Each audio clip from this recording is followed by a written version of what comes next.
It's hard to contain your excitement when you get something you've really wanted. Like the gold standard in automotive protection, WeatherTech floor liners. With deep sculpted channels and laser measured for total protection in the front, back, and even up the sides. Dad, you're going viral. What? WeatherTech me. So don't be shy, enjoy. Order your premium American-made products at WeatherTech.com.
For most folks, this is the land of cheese and football. But for race fans, the land of milk and honey with one of the most beloved road circuits in all of North America. Time to go racing as we get ready to watch the Porsche Sprint Challenge North America Cayman Series by Yokohama. I'm Joe Peak, and with me in the booth is former racer Joey Atterbury and Cayman driver Erica Hoffman. Joey, top-end speed seems important, but we've already seen this weekend, this place bites hard if you mess up. You gotta limit the mistakes, and let's take a look at this hard-biting track map of Road America. 4.048 miles, over 150 feet of elevation change, and the drivers will reach that top gear 3 separate times. We've got some heavy brake zones to watch out for. Turn number 1, always an action area, but then after the moraine sweep comes turn number 5, one of the biggest brake zones on this racetrack. Watch for late moves going into there. A couple of other key areas after the carousel. You've got the kink, one of the fastest corners in all of motorsports, and then turn number 12, Canada corner, the lowest point on this circuit, another great passing opportunity. Definitely is a racy track. We expect it to give us a show today, but let's go through our starting order for today's event. Jens Hansen is on the pole once again, but Lonnie Unser has been close this weekend. Can she take the fight to Hansen and beat him on track? Bill Pelichewski will start from third with Tom Kopczynski on the outside of him. Bill is, of course, our pole sitter in the Masters category. Anna Cecchi starting from fifth today. It does have the blue car on this graphic, but she will be in Greg Cecchi, her dad's car, the yellow number 27 instead. Dominique Lecault starting to her outside at the start of this race. Then in row 4, Alain Scalzo had both of his fastest laps deleted in qualifying as he caused a red flag. So he starts from 7th. Spencer Proper will be P8 today as we have just a couple more cars. Joe Rizzo starting in 9th. Gary Bufkin will round out our top 10 on the field in that pro sport competition Cayman. And then from there, we have Roland Krines starting in the DMG Develop Motorsports Group 11th place car. Bill Finnick in the JDX machine starting in 12th. And after that, Brent Asplund will be starting in 13th. Paul Bonderson to his outside in the Charlie Hayes racing machine. And finally, Dan Ammon starting from last on the field. He's usually fast. This should be fascinating to watch as we come around. Let's bring in Erica Hoffman. Erica, like we were saying, such a fast track. I have a feeling that this is going to be a serious test for these drivers. Any butterflies when you come up to the first race of the weekend like this? Yeah, I think coming into the first race, it's always nervous to see how the start goes. When you get to the second race, you've already gone through one. You kind of understand how it's going to play out. So this is where coming up to the start, you're a little unsure. At this point in the season, we kind of know who's around us. We know our fellow competitors. I think this is a really respectful field. So it's been great to kind of know people will give you fair space, but it's interesting to see how going into that first corner is going to play out. I think that'll definitely be a big choke point. We can often see incidents into turn 1 here as well as turn 5. We can still see a little bit of wind gusting around. That's been a topic today, Joe. You can see those trees moving quite a bit. Yeah, I think the wind has primarily been a headwind up the front straightaway, which means it is a tailwind going down that moraine sweep into turn number 5. Also a tailwind going down into Canada Corner. That is important to remember with these sports cars. They don't get blown around by the wind a whole lot. However, the tailwind will produce a couple more mile an hour on the top speed. You got to be careful with your brake zone. Remember, first race at VIR, Hansen lost the lead, or at least lost a couple positions, I should say, as he started from second. Can he try and avoid that mistake? Because no doubt Lonnie is going to be on the attack here at the start as we have two beautiful rows of cars coming down to the flag stand, waiting patiently for the call. And there it is. Green flag is out. We are racing at Road America. It's a very good start this time from Jens Hansen coming up to turn 1. Lonnie Unser is actually going to cover off the inside to keep Bill Pelichewski from trying to take that away from her. She does not want to get separated into turn 1. And from what we can see, it looks like we're going to get through clean. Seems like the top 3 are single file and then still side by side for what is 4th place back there. I think I see Alain Scalzo making a move down to the inside of turn number 3. Almost got away with it, but Anna Cecchi has moved her way up into 4th place overall. All right, so she's already got one position back. That's a good start. She seemed to be a little bit on the back foot in qualifying after the unfortunate wreck there in practice earlier this weekend and testing, I think even. We got some side-by-side coming down into the braking of turn 5 towards the back of the field with the Clo on the inside. Yeah, I think that's Lecault and Spencer Proper back there kind of duking it out for what is the 6th, 7th, 8th place position as we come up the hill. This is such a tricky turn number 6, and the next corner here, this fast right-hander requires so much high-speed commitment on entry. This is the opening lap. Looks like the field made their way through. This is a good sign. We've got a nice, good starting lap here, Erica. Interesting to see Anna Cecchi, of course, making up that one position, but she's still got a Masters driver in front of her. How hard do you think she's going to fight to try and get by so that she can keep up with those top 2? Yeah, I think she's been a great competitor all season, and she's really grown throughout the year. She's shown that she can race up at the front, so I think she's really going to want to clear Bill and try to get back up into that top fight, try to get close to Lonnie and see if she can stick with the Pro-Am class. Fortunately for Lonnie, it looks like she's down by about 7/10 at this stage. Not, of course, a death knell by any stretch, but losing a little ground to Jens Hansen on this first lap. You and I were talking about that, Joey. He seems to run away sometimes at the start. Yeah, and then we've been really noticing Lonnie's consistency throughout the race. She's just pretty much the immovable rock out there. She doesn't make very many mistakes. She's just very consistent on her lap time after lap time after lap time. But you're right, Jens Hansen typically tries to run away a little bit and then manage the race from there. You mentioned that Lonnie kind of dropped back, and I do see that about 1.2 seconds, but in terms of this opening lap, I see our top three pretty even gaps down the straightaway.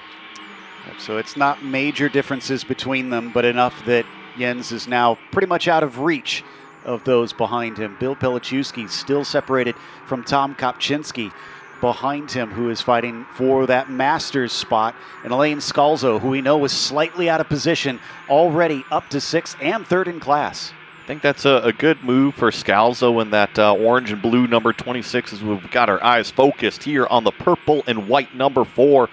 Lonnie Unser going down into one of these top speed braking zones. I'd mentioned they reach top gear 3 different times per lap.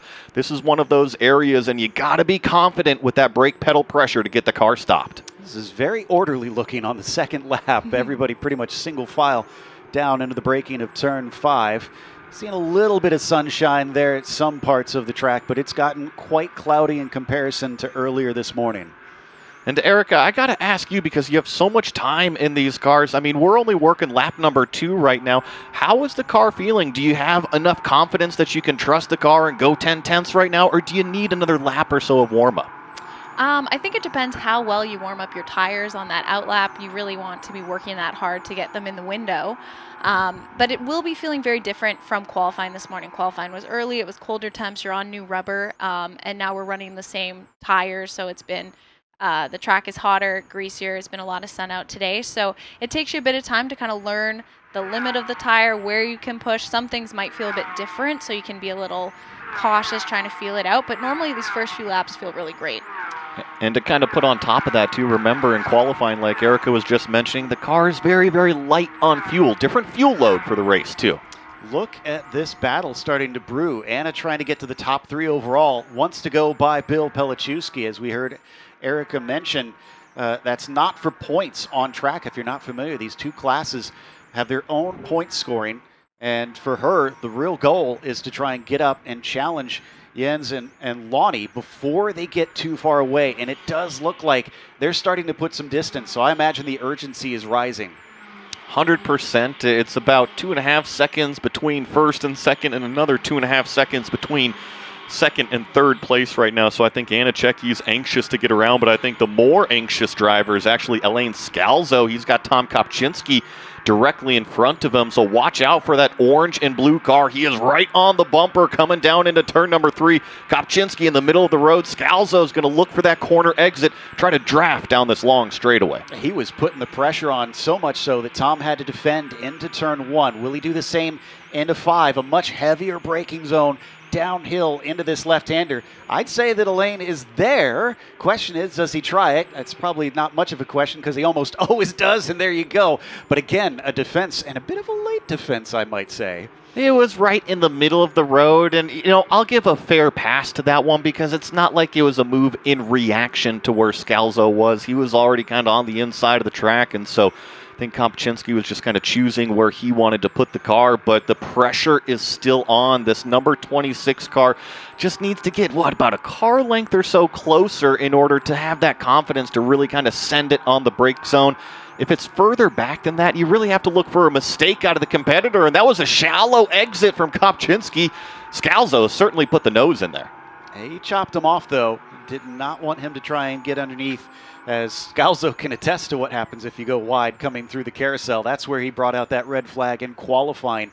Wound up stuck in the gravel, had to come back out and set one last flyer to keep himself at least somewhat up the order in qualifying. Looks like as we watch down the kettle bottoms, Anna's fallen a little bit back from Pelichewski. So now really the action is here for 5th overall. And once again, just right smack in the middle of the road is Kopczynski. And Personally, I think if you're going to defend, I like that sort of defense. You had mentioned a little bit of a late move down into turn number 5, but I thought it was pretty easy going. It wasn't anything crazy late, and like I said, it wasn't anything in reaction. So as long as the driver is picking the middle of the racetrack, I don't have a problem with it. You just got to get by him because he's slowing you up. Oh, look at that cutback. I think he timed that one perfectly. Erica, this is perhaps the most important exit on the lap, but I'm a bit surprised. I thought Elaine might have had a better run up there. Yeah, we'll see what he tries here into the first corner. It is really important, those exits onto the straight, because that's normally a great opportunity to pass or coming into a heavy braking zone. We'll see the pressure he keeps going. We all know Scalzo is definitely a fierce racer, and he's going to go for it. Well, you bring up a good point because you talked about knowing who you're racing against out there. I mean, how do you judge that? How does it affect your driving and how you defend or attack? Yeah, I think it's really helpful after you get 1 or 2 races under your belt. You start learning the characteristics of other drivers and who's going to give you space and who's going to not. So it's good to know so that you can plan your moves the best. You can put yourself in a position and know whether you're going to have to make a strong defense or not. Did you see that wiggle there, Joey? Oh, he was way deep in the brake zone. He got out onto the curbs. I'm lucky I should say he's lucky he kept it on the racetrack itself. So I would expect him to kind of be a few car lengths back from that battle now, as it looks like this is Dominique Lecaux, which is the car directly behind Scalzo. I've been noticing he was about a half second faster than those two directly in front of him, and he's bringing along an entire party. Now, off screen, we'll stick with this here, but it seems like Ammon has come into pit lane and he's up on the jacks. The crew is looking at something, I think, on the left front. We don't know what it is yet. Well, and I see damage on the left front of the car. There is a big old tire mark right below the headlight. Okay, I had missed that. Yeah, so he's been involved in something out there. In the meantime, as we watch on screen, Scalzo still on the back of Tom Kopczynski here, trying to fight for that 5th position, still unable to do so. The more they battle, the more Lecaux is going to start to gain on them, and he is looking at maybe trying to get on the podium. I think the one thing that Dominique kind of has going against him right now, though, is that he has got a mirror full of not 1, but 2 and 3 cars. That's Spencer Proper, throw in Bill Fennick in there, and then also Crines. That is going to be a busy bunch trying to get by that Momo-themed car, as it looks like Scalzo was once again right on the back bumper on the straightaway. Is this going to be good enough? Flying down towards turn 1, looking for an opportunity. It's going to be another big defense, wheel to wheel, up there into turn 1, and he goes way far to the outside. There is paved runoff out there, and he has to use every inch of it. So that's twice now that Scalzo has gotten in too deep, once into turn number 5 and once into turn number 1 here. I think he probably just needs to back up the corner a little bit. And Erica, you can kind of talk about that a little bit. The draft is always important, but really it's those corner exits. Corner exits are key in road racing with how long these straightaways are. 100%. It's really tempting to chase someone in on the brakes and go a bit later into the corner, but you really got to focus on the exits because you can get stuck up behind someone. You can't always make the move happen, so you need to prioritize thinking further ahead. Where can you set it up so you get a good exit, you can get a run on someone out of a corner? Getting information that it's radiator related, we understand, for Ammon. He's out of the car. I can see him walking around, so that's day over, and that's really sad because the Cayman series is what he's been focusing on in terms of points, so that'll be a real gut punch.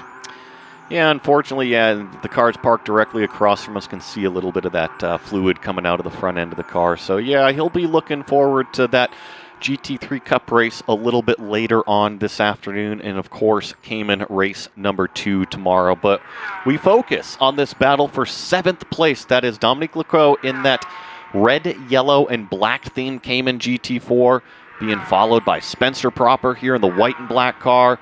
Bill Fennick here in the number 15, and Crines in that number 19 car. I think that Crines is actually the one that's got the most amount of momentum going right now into Canada Corner. Yeah, he's getting there, but he runs out of straightaway. He's becoming more and more of a threat on Bill Fennick.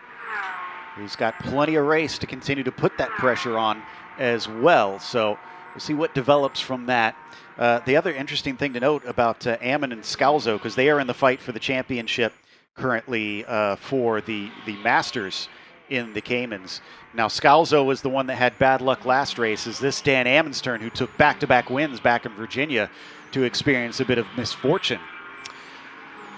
It's always those bad days that kind of creep into your championship, and the better you can limit those bad days, the better off your championship run will be. Let's see if that's going to be a move on Fennick back here and gets to the inside. That was the number 19 slipping down the inside. Now Fennick looks to be doing an over-under attempt on the exit of turn number 1. He's side by side going into what is turn number 3. That's a shallow entry. We got contact between the two cars. The 19 is off and heavy into the tires. I'm not sure if that car is going to be able to get going. And in fact, you can see a little bit of steam coming out, and it looks like Fennick did not get away scot-free on that one as the car comes to a halt just a few hundred feet ahead of Crines. The 19 stricken along with the 15.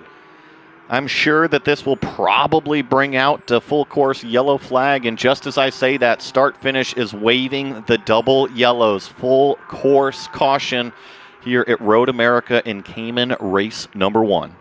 It was interesting because it was a decent hit in the corner. I didn't think it was enough that he would go all the way through the gravel, down through to the tires. So it was definitely went farther than I expected. And it's a real shame to see both of them taken out like that. Yeah, and you see his hand out the window here, and I think that's a great sign because plain and simple, he just can't exit the car right now. He can't pop the door open. He's pushed up against the tires, but it's great to see the driver moving around in the car, signaling, hey, yep, I'm over here. Seems like he's okay. And kind of to your point, Joe, turn number 3 is fast. You're coming down there, 5th gear. You're going up from 4th to 5th gear, probably right into the brake zone. So you are hauling the mail going down into turn number 3. And if you don't get that deceleration done, you can certainly go for a ride. Unfortunately, from it's just some personal stuff out here. I've met the turn 3 wall a couple times, in my form of competition. So, yeah, I'm familiar with it out there. Oh, that, yeah. Loath to explain why, but, well, that slows us down, and we'll be behind the safety car. Should have plenty of time to get them out of the way and get going once again. But, Erica, we talked about how Crines was kind of stuck in there. I feel like we're all so spoiled by our road cars, thinking, plenty of space. Surely you can wiggle around. It's cramped in race cars. Yeah, they're not comfortable. I would say a road car and a race car is a very different experience, and you're pretty strapped in, limited. You got your Hans device, you're pretty squeezed in there. So it is difficult sometimes to get all of your hoses unclipped and get out of the car in a timely manner. And he's kind of wedged in there. So good to see the safety crew on site. Now they're arriving and helping him out. Not only that, but from this onboard shot here, you see how we've got these center window nets? So we've got the window nets on the left side. We also have these center window nets, and most of the time it's not very easy. Let's say if you did have an emergency situation to crawl across the car. That's why you can always kind of do the egress out the driver's side of things with those window nets over there. But yeah, the window nets, they thankfully are on quick releases, so you can drop them, but it's just one extra thing to get rid of. That's a good point. And thankfully it didn't look like there was anything that he had to hustle out of the car. As I just saw the flatbed actually go past us on the main straight. There we go. We got pictures of it right now. So it's going to be a bit to wait for that to get loaded up. Can't just drag the car off on the hook, it looks like. Well, I think we're going to have 2 of them. So now they've got the car pulled out of the tires. This is great to see. The driver door is already open. You see that. So driver of the number 19, that's Crines back here. He's going to be looking to get out of this thing. There goes the door, and the other safety workers are getting over right now to Fennick here in the number 15 car. So unfortunately for Bill, after having a little bit of an incident at VIR, kind of starts off the weekend here the same way. Yeah, it's unfortunate, but sometimes that just happens in racing, and you'll just have to regroup for tomorrow as long as the cars are good enough to be repaired and get back out there as we ride on board with Unser. So this erases what little gap had opened up. Not sure how much of a big of a difference it'll make, but this does make me wonder, Erica, whether or not this is a good opportunity for Anichecki, though, on the restart. Yeah, definitely. It's always encouraging when you can see who you're battling with. It's always annoying when you have somebody in between you and the class you're going for. You just want to get by them. And I know Anna was kind of held up behind it, so this will give her re-motivation. Will be excited to be like, okay, where am I going to pass this guy? She'll be thinking through the strategy and trying to keep her tires in a good window to make the most of this restart. And she's always great on a restart, so we'll see how she can capitalize on it and try to get up to the leading two. Another question I got here for you, because let's kind of just put yourself out there. Do you practice these restarts? You know, this is the place, this is the series where the drivers come to really hone in on their racecraft, kind of fine-tune those skills. Is that going through your mind on a regular race weekend? Like, okay, here's the start zone, here's the restart zone. Where's the difference between the two? Because there is. Yeah, it's really important to pay attention. In any series you're doing, it's important to know the rules, and things can be a bit different, so you want to make sure you're really dialed in. You know where the restart zone is. You don't want to get caught napping. It's a great opportunity to bring you back into contention, or you're at risk from the guy behind you who now all of a sudden has closed up. So you want to make sure there's differences in terms of when you can go in the restart. It's when the green flag is called, you're just going. So it's different than waiting for the start finish. You're not having to hold your position side by side. You're able to be at single file for the restart. So and you can pop out as soon as the green flag is called. So it's a great opportunity to capitalize and try to really gain positions. Well, thankfully, this has looked extremely swift because I don't see Fennick's car in the background anymore, and they've just finished loading up Krines's machine. So with that gap that we can see off to the left-hand side, this should be an easy exit, and hopefully we'll get back to racing minus, unfortunately, already 3 cars, because let's not forget that we lost Ammon out there. So 3 retirements in this race in the early stages. Yeah, it has been kind of a dicey weekend for a lot of the drivers. Been a lot of offs, a lot of incidents. So all the drivers now coming up to the restart, you know, you could be getting kind of tired. It's a great opportunity to reset over a restart. You can kind of throw on the AC for a second and now get back in the zone and really focus in on with the older tires, making sure you're using whatever grip's available and capitalizing on the second half of the race. We have talked about some of that AC, especially most notably at COTA, and you know how for some of the drivers there was just a small performance hit from using it. I hadn't thought about that before, that I guess you could get away scot-free using it here under caution, and it makes life a lot nicer. Yeah, I always, as soon as it's full course yellow, I throw on the AC, especially when you're weaving, trying to keep the heat in the tires. That's when I can make myself a little nauseous and stuff, so you want to make sure you're keeping cool. You're kind of taking some deep breaths. You're getting the AC pumping, gives you a bit of relief. We have AC here in the Caymans. It's not in the Cup car, so we get that bonus. And then as soon as it's time to, you know that it's going to go green again, I switch it right off. You don't want anything draining any kind of power advantage. So then you're back into the heat, ready to race. But once you're racing, you don't notice it as much because you're focused on what's going on around you. Safety car lights are out. You mentioned that it's not in the Cup car, but Joey, as we've seen from a couple of the videos before we come live here, the new Cup car is coming our way pretty soon, and we were told it will have AC. So that'll be a big change, and probably a welcome change for them. I think that Porsche is always trying to improve every single generation of race car, and you're right, they just unveiled, I believe it was maybe a day ago or a few days ago, that new 911 Cup model. Can't wait to see that thing. We're, of course, have the 992 GT3 Cups out here racing this weekend, and we'll get a little taste of those brand new cars in 2026 with the Carrera Cup, and then I'll have them here at the Sprint Challenge, I believe, where it is 2027. That's the goal. So we're crossing our fingers that that's the case. So we'll have some new toys to play with out there. Should be a lot of fun, especially with just a little bit more horsepower underneath it as well. So maybe some better lap times, some higher speeds, some more action, as we have already headed out of the carousel. And we saw that they have now moved that car all out of the track. And like we said, the lights are off on the pace car. So this should be racing for the final, about 13 minutes plus a lap. I loved getting the shots from the kart track up there. I think we got some two-wheeled forms of motorsports going on over there. I know we had a blast over at our fun go-kart event here on Thursday night That was a fun one to call here for the staff as well. Yeah, no. Joey and I did get a chance to get in the car, but proved that there's a reason we're behind the mic for the most part. So, Speak for yourself, Joe Peak. Many Moto America is what's over there right now on the two wheels, but don't ask Joey about how he was feeling after the kart race, however. My left side ribs are getting better. I can breathe a little bit better and deeper here today. We're not going to let each other live things down for that one because we have to. It's this point basically as we get ready to restart.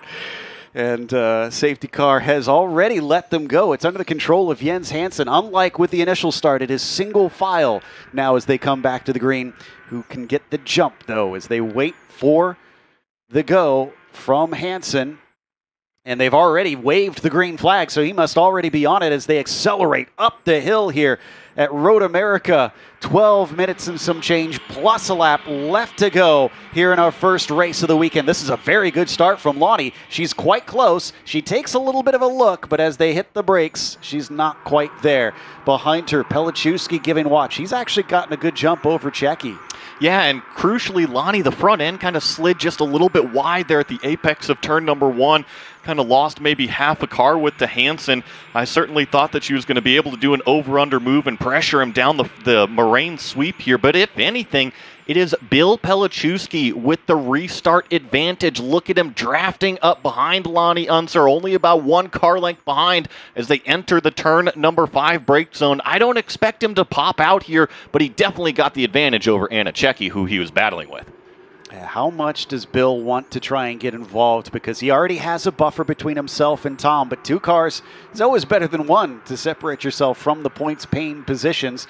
And you can see back there, it does look like Scalzo's remaining a problem for Tom Kopczynski too.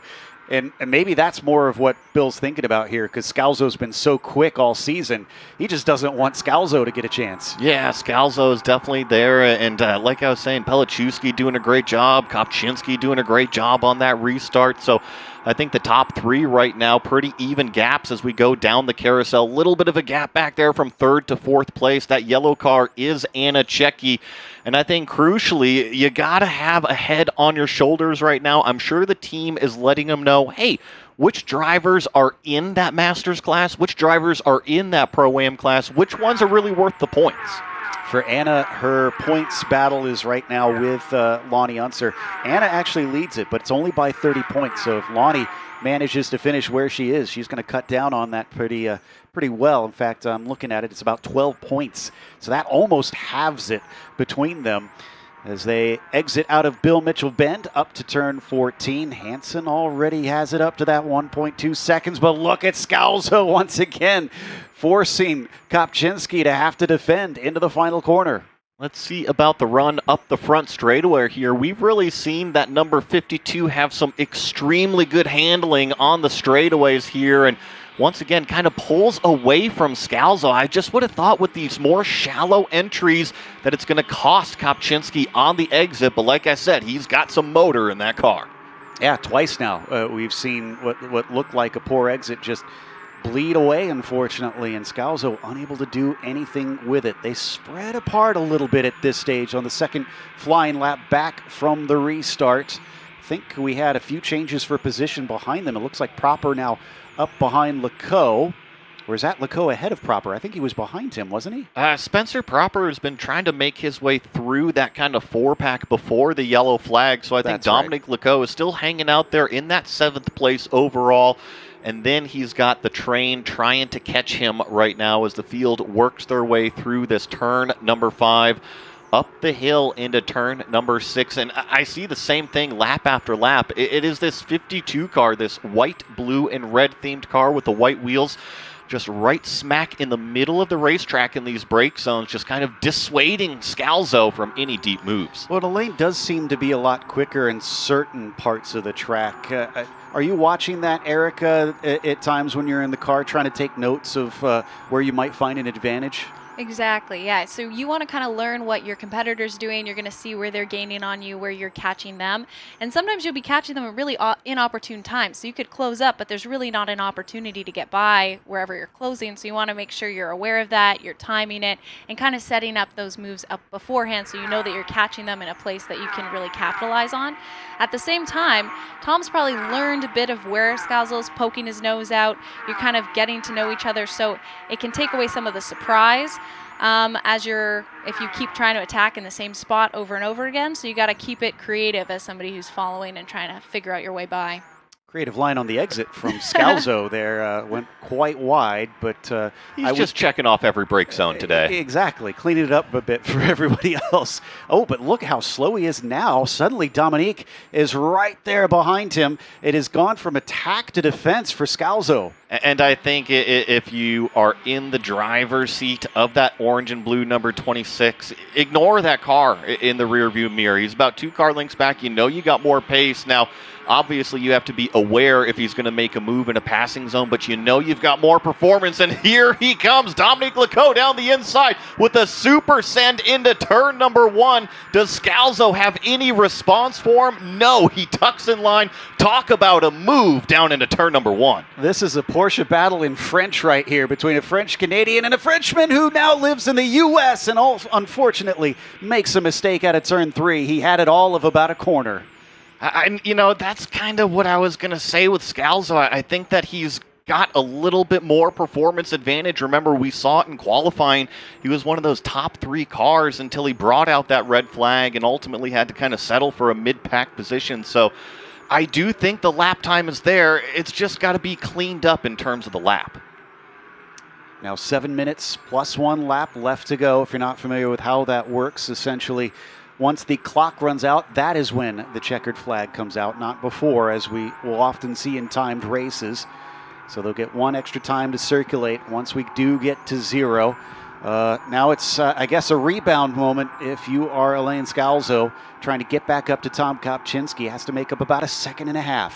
I want to give some major props to Elaine Scalzo, too. I was calling down the front straightaway that Lecoq was just too far back to make a move into turn number 1. Don't even look in the mirrors, and he knew exactly what was happening. He left the door open. He avoided an accident.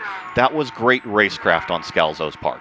Yeah, I do love the racing that we get in this series. There's a lot of fair play out there, room given, win needed, but they will race you hard. And as we watch those top 3, they're starting to separate themselves, though. Hansen now up to 2 seconds ahead of seems to have a response this time later in the race, as he usually fades about this time. Those drivers we were just talking about as we ride on board the number 4, I'm talking about Scalzo and Lecoq, who were just in that battle. They actually just set personal best Sector 2 times. So it might kind of be one of those things that Dominique Lecoq said, all right, I'm going to try to grab this position, and then realize that Scalzo has a very fast race car and now might be working together to try to catch back up to that pack. Dominique is back from a bit of break from racing. Had to take care of some family business, but now that that is through, he is back in the car and running, and this is only his 3rd appearance this season, so glad to see him really take to it quite quickly. He's looking at a 4th place and seems like he has eyes on a potential podium, but he'll have to work hard. As we saw, Scalzo is a tough customer. The consistency out of this number 4 car is pretty amazing. She's just been turning consistent 218s out there. That last time a 218.1, so she is just right on top of that performance window. Just a couple tenths faster than Pelichowski directly behind her, but I think crucially Jens Hansen, we had mentioned how he tried to kind of run away at the beginning of these races. Seems like he's been able to manage this one since that full course restart. Yeah, I feel like for Lonnie, it's something where she's doing everything she needs to do to put herself in the right position. Luck just hasn't gone her way, unfortunately. But, I mean, like you said, you got to give her credit because she definitely is performing out there. She gets those consistent laps. She just knocks it in. She's always there to wait for Jens Hansen to slip up. But the times that he has, unfortunately, she hasn't been in that position. Otherwise, every single other time, she has just been hounding him and forcing him to watch over his shoulder. Right on board with our third place car, which is actually our Masters leader. That is Pelichowski. Lost just a little bit of ground to that number 4 car that previous lap. It was a 2:18.1 out of Lonnie Unser, combined with a 2:18.87 there out of Bill Pelichowski. So there you see the performance difference. And if there's going to be a development here in the closing stages of this race, I actually see Anna Czecki is starting to fall off the pace just a little bit. And Scalzo, this battle with Kopczynski isn't going anywhere. They've actually reeled in that yellow number 27. That was fast. He is much, much faster, but can't seem to do anything to make a pass stick. Is this going to be the one as he just flashes by the start-finish line, and he's a lot closer this time. But we've seen a stout defense each and every time from Tom in that 52 machine. He once again covers the middle of the track, making that the world's widest Cayman, and still Scalzo doesn't have an answer. Yeah, and at this point in the race, your tires are quite worn out. They've gone through a whole race. They've gone through qualifying. It's hot in the afternoon. So this is when you're trying to make a move. You're trying to gauge how to get by, but your braking power isn't the same. Those tires are falling off. So really the key is to make sure you're maximizing that. You're driving to whatever grip's available, and you're not overcooking things. You're being calculated with the moves you're making. Now, Erica, you had mentioned, obviously, the end of the race, kind of the end of the tire's life.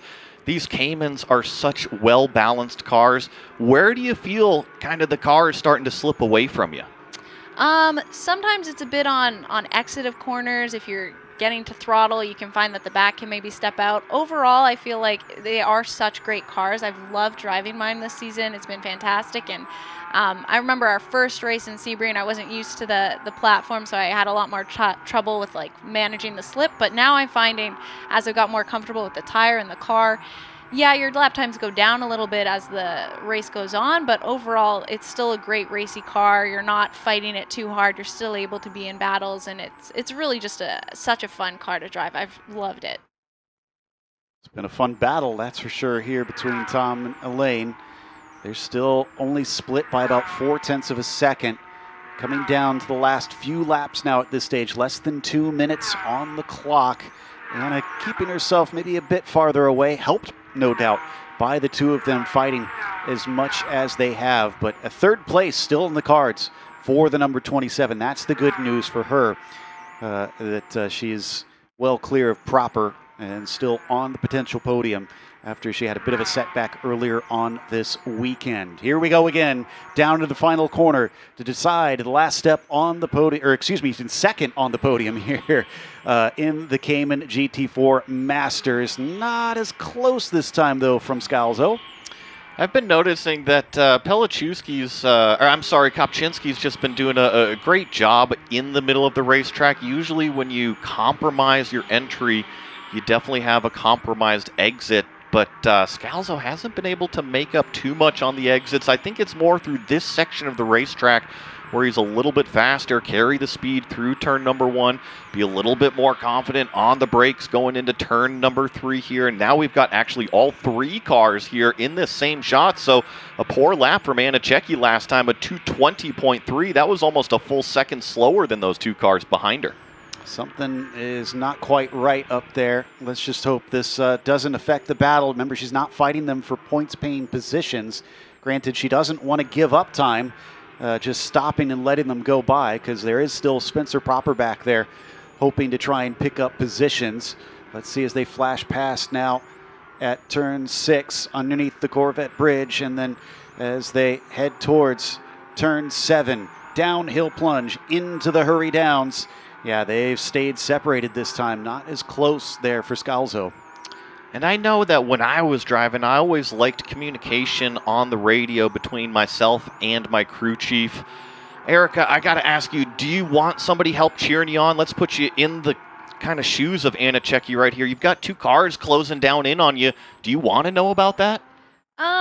I don't like too much chatter on the radio, but little tips from your coach, little tips from your crew chief are always helpful. It's good to kind of remind you, don't get caught in your mirrors, focus on your marks, focus on what you're doing, because they're still far enough back. They're not going to go for a lunge right now. So, but if you're focused on it, if you're driving in your mirrors, you could miss your marks, you could get sloppy. So it's important at this stage that she just head down, one more lap, do as clean as I can, and get that space from those cars behind you. using quite a bit of the exit once again, maybe trying to set up here for Bill Mitchell Bend. Scalzo was getting close out of the corner instead of into it. And now, as we get the white flag for Jens Hansen on the main straight, we are down to 1 lap to go. It's do or die. If you got something, you better throw it out there. Here is our leader, Jens Hansen, rounding through turn number 1. You see the 4.2 second gap between himself and Lonnie Unser now. And in fact, that last lap from our leader, a 2:17.8, fastest car on the racetrack. And I saw just a little bit of squirming, nothing too alarming on the brakes there for Jens Hansen. But that to me, Joey, says that he's still hustling.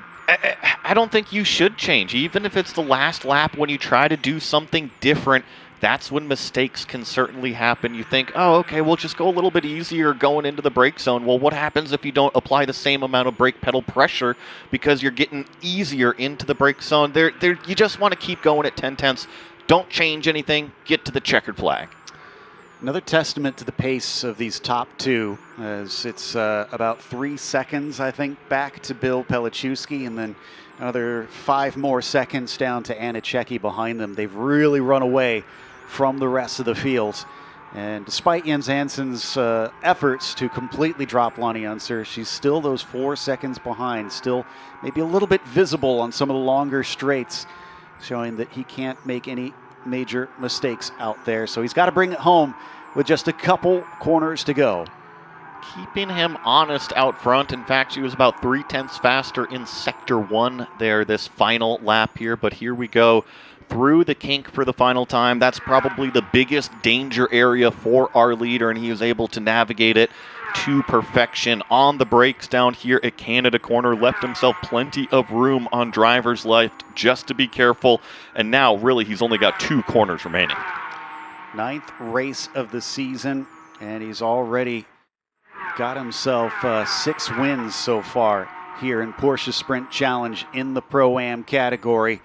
He's about to make it number 7 here today. He'll climb the hill. Road America, at least on Saturday, is going to belong to Jens Hansen with another win for the number 12. Lonnie Unser will cross the line in second place. I got my eye on the 62. That is Bill Pelichewski. He's going to cross the start-finish line. Your winner in the Cayman Masters class. Nice podium from Anna Cecchi. Good recovery, and look how close it is for second as they come to the line. That was tight there for P2. But it is going to be Tom Kopczynski over Scalzo. Leco with a great effort to 4th. And how about Spencer Proper there? Still managing to stay with that main group. And Joe, to your point, I think the time difference between Kopczynski and Scalzo, less than 0.2 of a second at the line. Whew.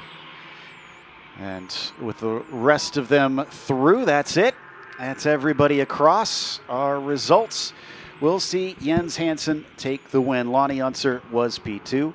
Bill Pelichewski 3rd overall, but your winner in the Masters. Anna Cecchi on the podium there for the Pro-Am. Tom Kopczynski 2nd in Masters, and Scalzo 3rd in Masters. From there, we'll do the overall. 7th goes to Leco. 8th goes to Proper. Buffkin gets a 9th place. Joe Rizzo with a quiet run to a top 10. Asplund will be in the 11th spot. Bonderson 12th. And then last 3 are DNFs. Finnick, Kreins, and Amon, unfortunately, out of this race early. We'll have more to come, as up next is the podium ceremonies here for the Porsche Sprint Challenge Cayman Series.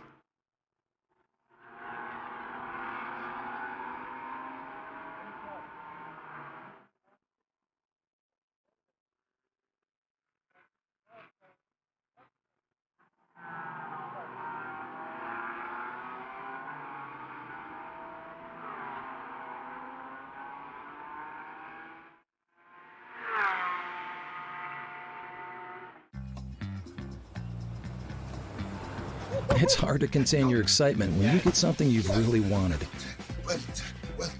Like the gold standard in automotive protection, WeatherTech floor liners. With deep sculpted channels and laser measured for total protection in the front, back, and even up the sides. Dad, you're going viral. What? WeatherTech me. So don't be shy, enjoy. Order your premium American-made products at WeatherTech.com.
Welcome back to Porsche Sprint Challenge North America coverage. It's time for the podium celebrations for the first Cayman GT4 race of the weekend. Let's send it down to Joe Peak and Ashley Freiberg. Thank you, Joey. Looking forward to the celebrations here today. We're going to start things off with the Cayman Masters. Finishing in third, it's the driver of the number 26, Elaine Scalzo.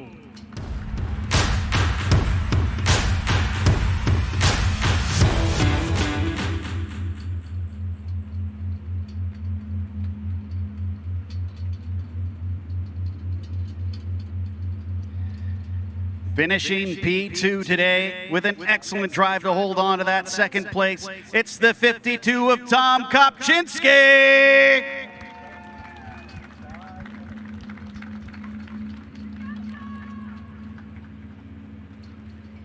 An excellent win for our driver at the top, the number 62 of Bill Pelichowski.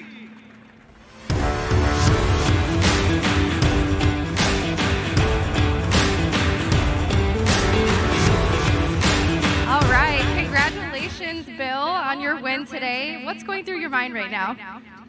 It was a lot of fun, and I was a little nervous about the restart, but it worked out. It was a lot of fun, and I really just want to thank Kelly Moss and Andrew Davis, my coach, for a great car and great coaching, and had a great time. And these guys are a lot of fun, too. So it was a blast, as usual. Well, that's awesome. I could tell by the smile on your face you had a lot of fun out there. There was a restart in the middle. You had some battles going on with Lonnie Unser. You had Anna Checki behind you. What was the toughest part of the race for you today? The biggest thing was to make sure Anna was behind me, so I had a buffer between Tom and Alan, because that would have been a little more tricky for me, a lot more tricky. So it was good. Awesome. Congratulations. Let's hold those trophies up high for the cameras.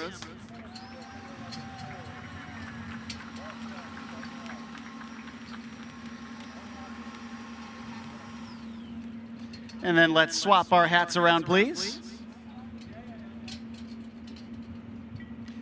No, we're not doing the champagne yet.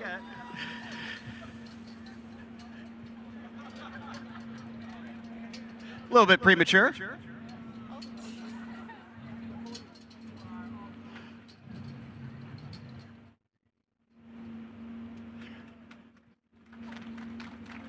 There we go. Now you can spray some champagne!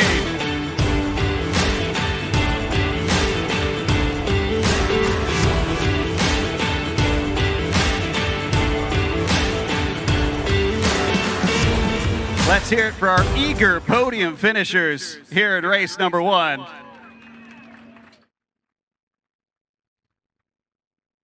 Up next is our Apex Award. This goes to our hard charger of the race.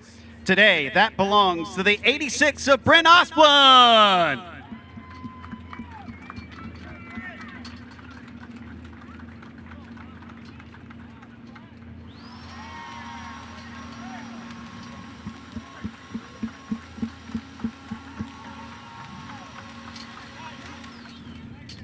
Congratulations, Brent, for our Apex and Hard Charger Award.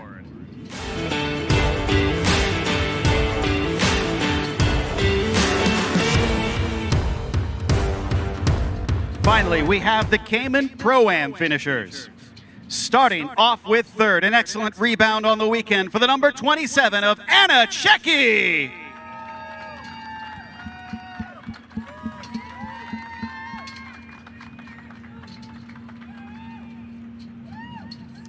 And gaining on second in the points battle for the title, it's the number 4 for P2 today, Lonnie Unser.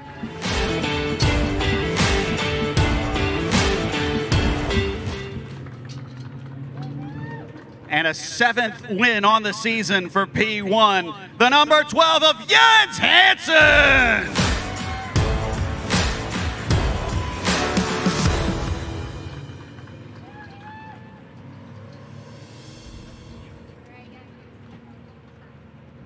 Congratulations, Jens, on your win today. So I'm curious, that was a fantastic drive. What do you think won this race for you today?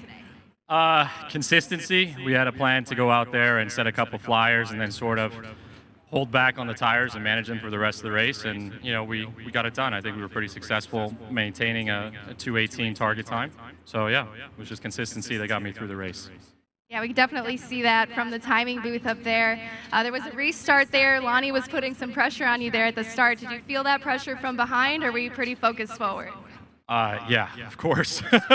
I went into 14 with a lot of debris on the tires. I kind of skated, and I thought, okay, this is going to be interesting, turn one. Luckily, I was able to manage it through the next two turns, so yeah, it felt good to get that gap going again. Awesome. Well, congratulations. Let's show off the hardware for our cameras.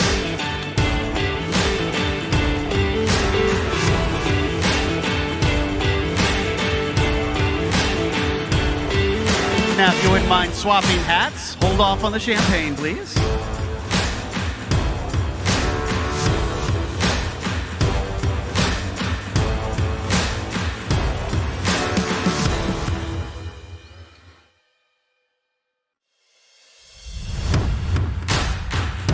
Now, why don't we celebrate with a little bit of champagne?